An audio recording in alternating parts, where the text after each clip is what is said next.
In with Angela Kelly. She's live in Suamico this morning with a woman who rescues wildlife. Hi, Ange. Hi guys, good morning. Well, when you pull up to the Peters residence in Suamico, they have this beautiful property sprawling way out in the woods, and you see all these different little pens set up around the yard. In there are some fawns, which we're going to show you later. Over here we have some ducklings, and we also have Lynne Peters. Good morning to you. Good morning. Lynne, explain to everyone what it is that you do. Well, I'm a volunteer at the Bay Beach Wildlife Sanctuary, and I pick up injured or orphaned animals that either they lost their mom or dad, or they were imprinted something.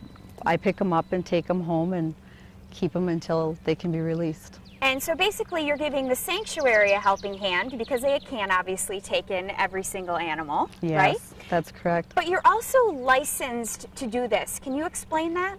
Yes, I'm licensed through the Bay Beach Wildlife Sanctuary. There's a big difference.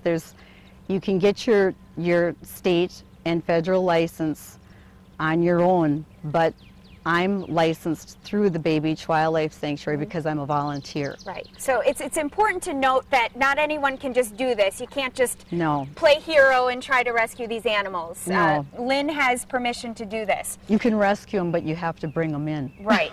So tell us about these ducklings. Do you know their story and why they were brought into the sanctuary? All I know, this little guy right here is a little mallard. This one right here. You can see the line going right through his eye. All these other ones are little wood ducks, and I don't know the story.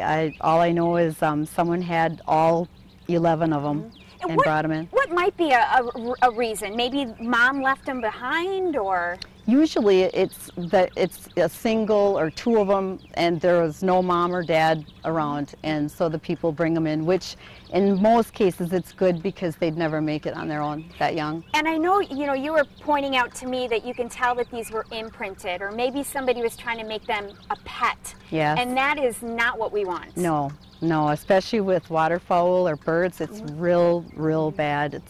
It's not good for them. And Lynne, how long will you have these little guys before it's time to release them back out into the wild? Well, I'll probably have them for at least another 6 weeks.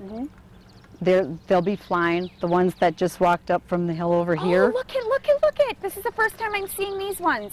These are all, believe it or not, the mallards look like adults, but they aren't. They can glide, but they cannot fly. And the geese, none of them can fly.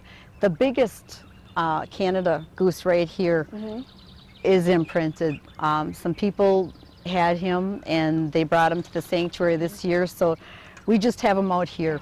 But eventually they are going to, once they've healed and made their way, hopefully they're going to get back out on their own. Yes. Okay. I know we could keep talking and talking. I'm sorry. That was the first time I saw these ones come up. Pretty interesting.